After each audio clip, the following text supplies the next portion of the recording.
అయ్యో దేవుడు నాయన ఎంత అన్యాయం ఎంత కాలం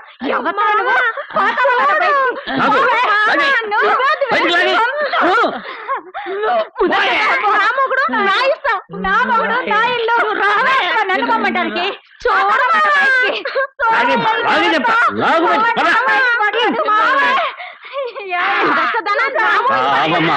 రావమ్మా అమ్మా మీనా రావమ్మా చెల్లెలు పెట్టింది నీ మావయ్య నేను కాదు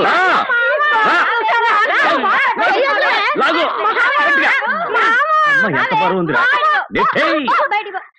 ఇల్లు వదిలి పోనవు కదే మళ్ళీ వచ్చావే కళ్ళు తాగిన మోగుణ్ణే పుల్లు తాగిన మోగుణ్ణే వెప్పసారా కొడతా కాపు సారా కొడతా మిల్లి కొడతా బిల్లి కొడతా ఇష్టం అయితే ఉండు కష్టం అయితే పా ఉండనే ఉంది నా మాటనయ్యా ఏదో పొరపాటుగా వెళ్ళిపోయానయ్యా అయ్యా ఇంకెప్పుడు ఇట్లాంటి తప్పు పని చేయనయ్యా ఇప్పటి వరకు ఇలాంటి ఆడదాన్ని నేను కన్నెత్తే చూడలేదు ఇవాళ చేత్తో ముట్టుకోవాల్సి వచ్చింది ఏమవుదు కదా నా అదృష్టం బాగుంది లేకపోతే నేనిచ్చిన తప్పుడు సలహా వల్ల నీ అత్త జీవితం నాశనం అయిపోయేది మీరిచ్చిన సలహా తప్పుడు కాదు ఆ సలహా అత్తకి ఇవ్వడమే తప్పు ఏమిటమ్మా నువ్వు అనేది రేపు ఉదయం ఇల్లు వదిలి మొగుణ్ణి వదిలి నేను వెళ్ళిపోబోతున్నాను అమ్మా నీ మామగారి చేతుల్లో దెబ్బలు తినాల్సింది దాటేశాను ఇప్పుడు నీ మొగుడి చేతనా అలా కానీ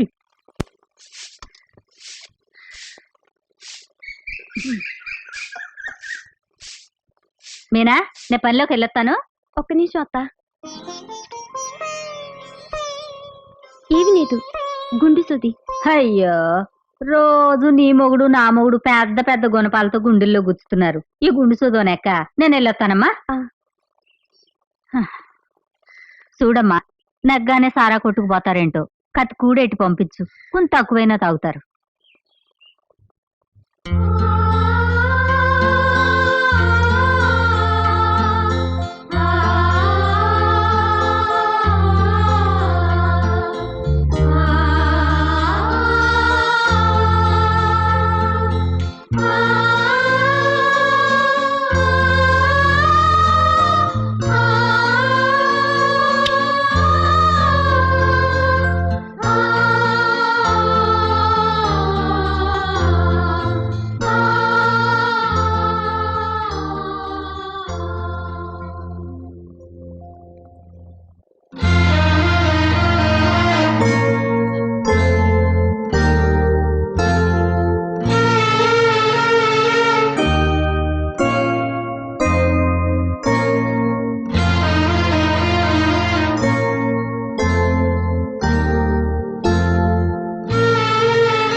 చిన్న ఇల్లు పెట్టినా రాను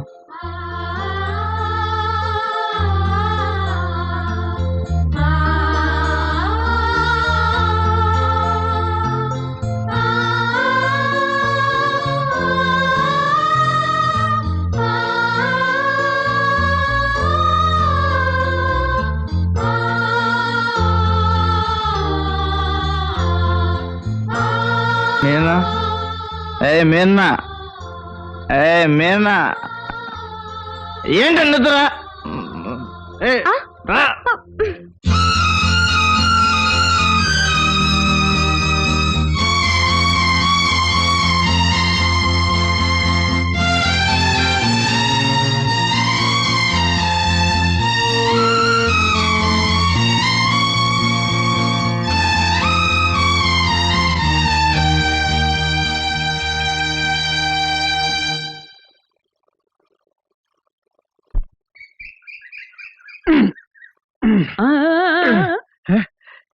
ఏమిటన్నా ఎప్పుడు చూసినా ఇంటి వెనక వైపే ఉంటున్నారు, ఏమిటి కారణం? నేను హాల్లో కూర్చుంటే నీకు నాకు ఏదో గొడవ వస్తుంది, అందుకే నేను ఇక్కడ తిరుగుతున్నాను. నువ్వెందుకంటే వెళ్తున్నావు? ఈ పెట్టే కాళ్ళకి అడ్డం పడుతుంది, స్టోర్ రూమ్ లో బారేద్దామని. నేను పెడతాను రా. నేను పెడతాలేనన్నా. నేను పెడతాను రా. నేనే పెడతాను రా. పర్వాలేదు నాన్న, పెడతానండి. ఏడుకొండల వాడా, నువ్వే దిక్కు. మా నాన్నకి నేనంటే ఎంత ప్రేమో, ఎంత అభిమానమో.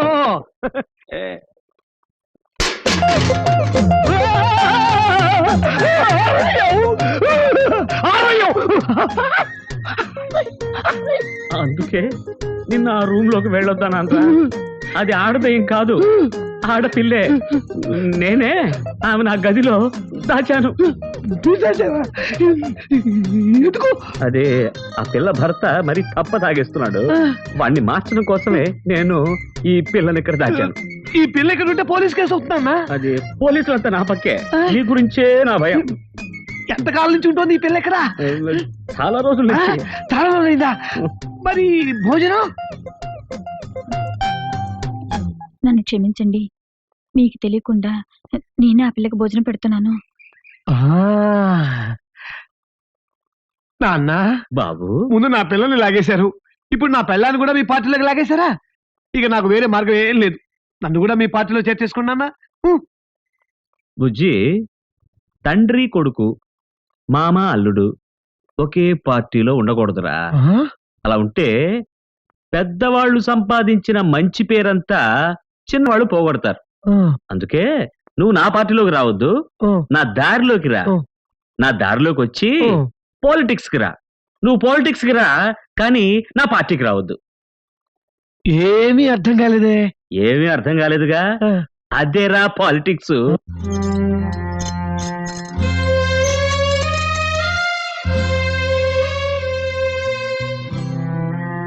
అమ్మా లోపలికి రమ్మా.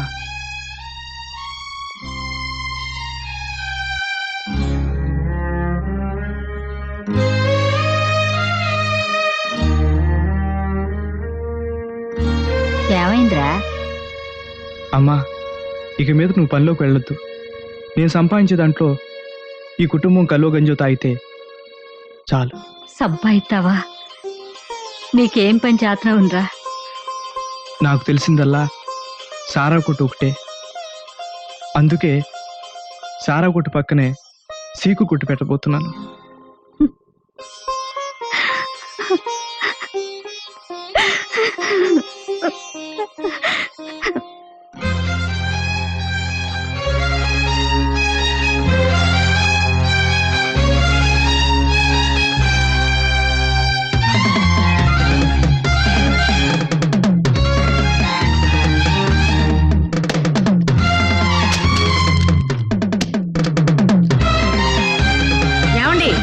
ఇది మన ఇల్లే.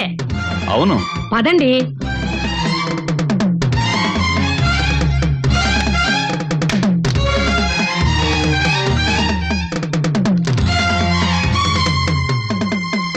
అమ్మా సుధా, మాట్లాడకమ్మా.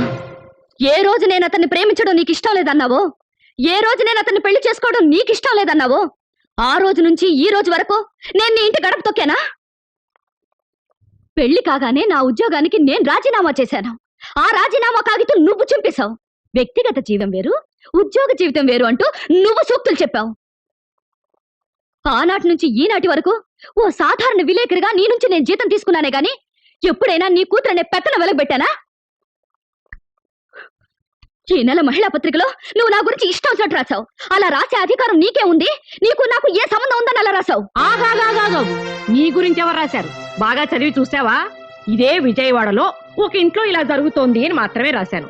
గుమ్మిడికాయలు దొంగంటే నువ్వెందుకు భుజాలు తడుకుంటావు? తడివి చూసుకోవాలి, ఎందుకంటే ఆ గొడవ నా ఇంట్లోనే జరిగింది. అప్పుడు అలా జరగకుండా చూసుకో. నా లంగా ఊడిపోవడం తప్పు కాదు, పక్కింటి కుర్రాడు నవ్వడమే తప్పుంటే ఎలా?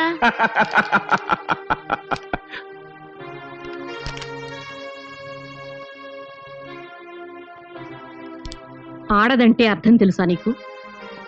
ఆదరించడంలో అన్నపూర్ణగా ఉండాలి, మాటల్లో సరస్వతిగా ఉండాలి, నవ్వులో లక్ష్మిగా ఉండాలి, మొత్తానికి ఇష్టాదేవిగా ఉండాలి, జ్యేష్ఠాదేవిగా ఉండకూడదు. పుట్టగానే బర్త్ సర్టిఫికెట్ తీసుకోవాలి, స్కూల్లో చేరడానికి నేటివిటీ సర్టిఫికెట్ తీసుకోవాలి, కాలేజీలో చేరడానికి మార్క్స్ సర్టిఫికెట్ తీసుకోవాలి, ఉద్యోగంలో చేరడానికి కాంటాక్ట్ సర్టిఫికెట్ తీసుకోవాలి, చచ్చిపోయిన తర్వాత కూడా డెత్ సర్టిఫికెట్ తీసుకుంటారు. అలాగే మగైనా సరే ఆడైనా సరే, మగాడైతే మంచి భర్తని భార్య దగ్గర సర్టిఫికెట్ తీసుకోవాలి, ఆడదైతే మంచి కోడలని అత్తగారి దగ్గర సర్టిఫికెట్ తీసుకోవాలి.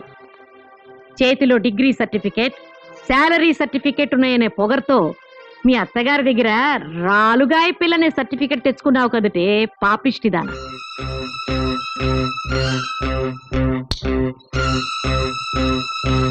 నేను నా భర్త దగ్గర తీసుకున్నది స్వతంత్రం, నువ్వు నీ భర్త దగ్గర నుంచి లాక్కున్నది స్వేచ్ఛ. స్వతంత్రానికి స్వేచ్ఛకి ఎంతో తేడా ఉందే తాటకి. ఏమండి, ఏమంటారు? అవును. ఎందుకు అవును? నువ్వేమన్నా అవును. అమ్మ ఏమన్నా గంగిరెద్దుల తలూపడమేనా మీ పని? అవును. అనంతలక్ష్మి, కొంచెం కాఫీ ఇస్తావా? ఇదిగో వస్తున్నానత్తయ్యా. చూసావమ్మా, కింద నుంచి మా అమ్మ పిలుపు వినిపించిందో లేదో, మీ అమ్మ 16 ఏళ్ల పడుచు పిల్లలా పరిగెత్తింది.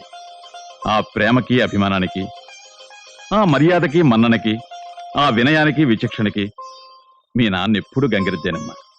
నేనే కాదు, మీ అమ్మలాంటి భార్య దొరికితే కొమ్ములు తిరిగిన మగాడైనా గంగిరెద్దుగా మారిపోతాడు.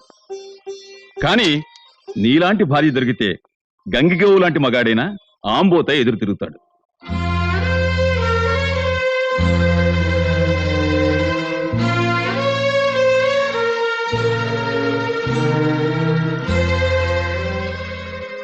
నో, మీ కూతురు చేసిన ఏ పనైనా నేను క్షమించగలను.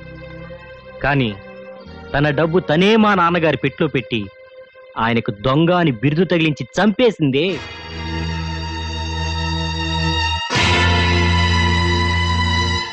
అది మాత్రం క్షమించలేను. ఇక మీ కూతురు నేను కలిసి కాపురం చేయడం కల్లా ముందు దాన్ని బయటికి వెళ్ళమని చెప్పండి. ఆ డబ్బు మీ నాన్నగారు పెట్లో పెట్టింది నీ భార్యేనని నీకెవరు చెప్పారా?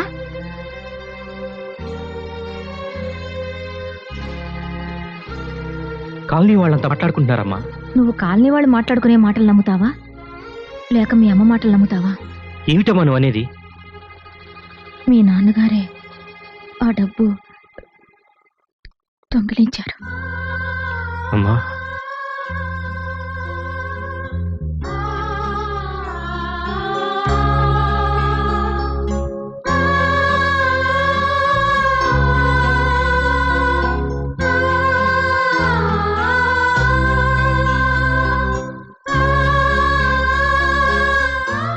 లోపలికెళ్ళమ్మా.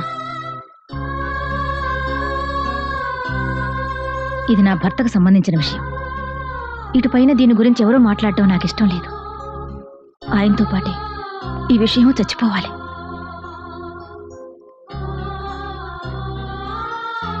ఎప్పుడూ రాని వాళ్ళు వచ్చారు. మీరంతా ఉండి భోంచేసి మరీ వెళ్ళాలి.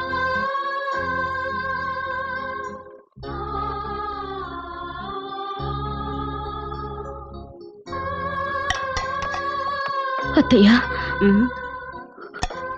ఆ డబ్బు మావయ్య గారు పెట్లో పెట్టింది నేనే. తెలిసి కూడా ఈ దొంగతనం మావయ్య గారే చేశారని ఎందుకు చెప్పారు?